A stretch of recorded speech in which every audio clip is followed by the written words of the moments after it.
Hari ini aku mau masak arsik dulu lah weh. Jadi tadi pagi karena aku masuknya agak lama, terus aku mau belanja dulu ke warung dekat rumah. Aku belanja sayur, terus bumbu-bumbu untuk arsiknya.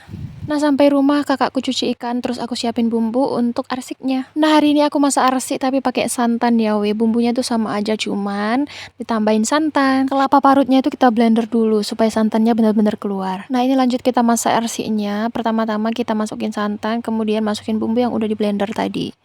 Nah, setelah itu kita lanjut masukin ikannya.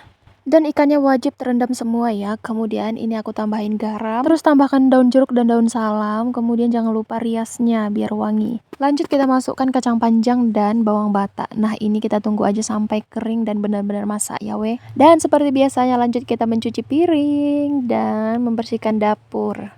Jadi aku makan arsi itu setelah pulang sekolah weh. Nah, ini dia penampakannya.